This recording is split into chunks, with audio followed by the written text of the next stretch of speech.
Look, the Pittsburgh Steelers, they just got yet another huge advantage over the rest of the AFC North.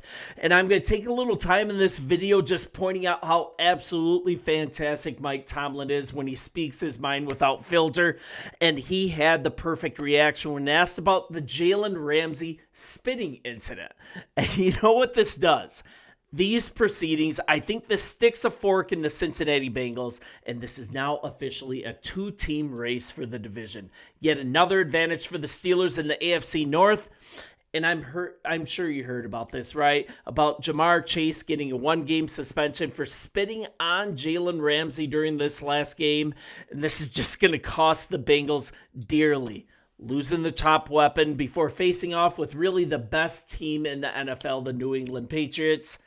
And our head coach, Mike Tomlin, he didn't go into details with reporters on Tuesday about his thoughts on this ejection from Sunday's game from against the Cincinnati Bengals. He did, however, offer a telling statement of exactly what he thought, what his instructions are when facing this situation. This quote is absolutely classic. "I have no message if someone spits in your face. Do what comes natural." Just absolutely classic. You gotta love this head coach. And he's talking about Ramsey getting ejected in the fourth quarter, the AFC North matchup against the Bengals, and he grabbed Chase's face mask. He punched him, but now things are coming out that Chase, he actually spit on him just before that altercation. Absolutely no place for that in football. And Ramsey reacted physically. And head coach Mike Tomlin is saying that's exactly what you do. Do what you feel like when that happens. And you got to hand it to Pierre as well. Our cornerback, he contributed to a lot of this just by frustrating Chase all day with just super tight coverage. He did such a good job in that game. And when you play against Jalen Ramsey, there's going to be a ton of trash talking. Chase just couldn't take it. He couldn't hold his composure, and you know what happened. And Tomlin told reporters on Tuesday that he was aware of Ramsey's accusation. He declined to comment on the NFL's decision to suspend Chase for one game. He just didn't really have a lot to say about it, but I really like that he spoke his mind as far as what Jalen Ramsey's reaction should have been. So this is what he did have to say about it. "I was aware. I certainly talked to Jalen in game. It's an unfortunate incident. It's not an act that's common to the game of football. It's nothing to do with football. And so I'm just not going to comment on it. The NFL office rendered their judgment on it, and so we're moving on."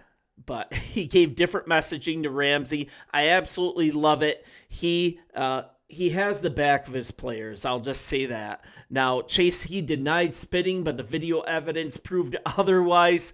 The star receiver violated Rule 12, Section 3, Article 1 to be exact, which applies to any act that is contrary to the generally understood principles of sportsmanship. So what does Chase sacrifice here? First, his team sacrifices a lot, not having him in the lineup against the New England Patriots.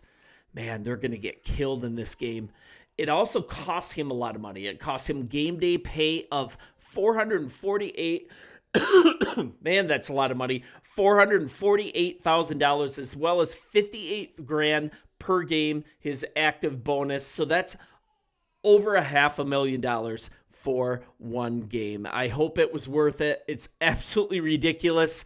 So now a lot of things happen in that game, but most notably, Aaron Rodgers, he fractured his wrist.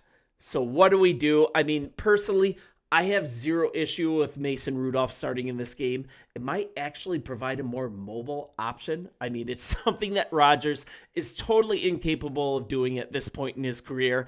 And he runs about as well as I do. Newsflash, that's not a very good thing. So it might actually be a good thing to have Mason Rudolph starting this week. And the Steelers showed that they were comfortable with it. They ran the same offensive scheme with Rudolph under center. When he appeared in relief for Rodgers, the offense, they really kept their same pace, but they performed. He completed 12 of 16 passes, threw a touchdown pass to Kenneth Gainwell.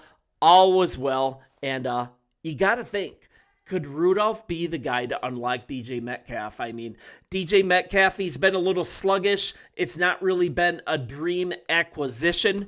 And over the past few weeks, He hasn't eclipsed 55 yards in a single game, and that's since he had a 95-yard performance way back in Week 6 against the Browns. That seems like half a season ago. And I don't think Rudolph is a better overall passer than Rodgers, but he can connect deep down the field. He throws well on intermediate routes. He's really a solid quarterback, and the team's behind him. His teammates absolutely love him. I don't think it's the end of the world whatsoever for him to play in this upcoming week against the Bears. Now, good news. The Steelers, they enjoyed their biggest margin of victory yet this year, 34-12 over the Cincinnati Bengals, and that's after the previous embarrassment at the hands of old man in the sea, Joe Flacco. And the good news about this is the big victory, but it came at a cost once again. Aaron Rodgers, he suffered a fractured wrist in the process. 4-time NFL MVP. He's pushing to play, but the Steelers might have telegraphed that they don't think he's going to play. They worked out 2 other quarterbacks on Tuesday. Specifically, they put Jason Bean and Tanner Mordecai through a workout. I mean, neither one was signed, but at least it shows that the Steelers are looking at the possibility that Aaron Rodgers isn't going to play. And also, Ben Roethlisberger, he just talked on his podcast. He found a silver lining in all this.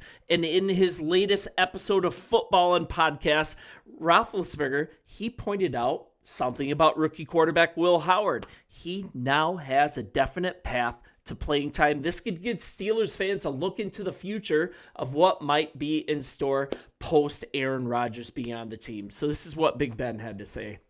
Great news is Will Howard is available to come in, and you get to have him as your backup. I think Steeler Nation, they should be excited. He continued with, the only way Will Howard was actually going to get reps this year, since he got hurt, was either if Aaron got hurt or wasn't playing well. That gives Steeler Nation maybe a quick glimpse into what could be in the future. Mike Tomlin spoke to the media. Man, I can't talk today. He spoke to the media at his weekly press conference. He had a few things to say, but while Rodgers is still being evaluated, basically, the team is elevating Mason. He will be the number 1 quarterback if Aaron Rodgers isn't able to play. But honestly, I don't think you're going to know yay or nay until really Friday, right up to the game. So in the meantime, Rudolph, I don't think he's a bad start against the Bears. I think it's going to be a tough game. He's going to return under center most likely. I think it's a mistake to put Aaron Rodgers out there with a fractured wrist. I mean, even though it's not your throwing hand, you've got to be able to grip the football. You've got to be safe out there. You've also got to be effective. I can't see how it's a win to have an injured Aaron Rodgers out there. So Mason Rudolph, he is solid. See what you have in him. And also, Will Howard, your 5th-round pick, he's going to get some first-team practice reps, and that is not a bad thing. You guys, not a lot of good news. I just thought it was absolutely fantastic what Mike Tomlin had to say in his presser. Thought I'd share it with you guys. You've been awesome as we continue to press forward, getting towards 5,000 subs. Hit the subscribe button. A huge blessing to me and my family, and I'll talk to you guys tomorrow. See ya.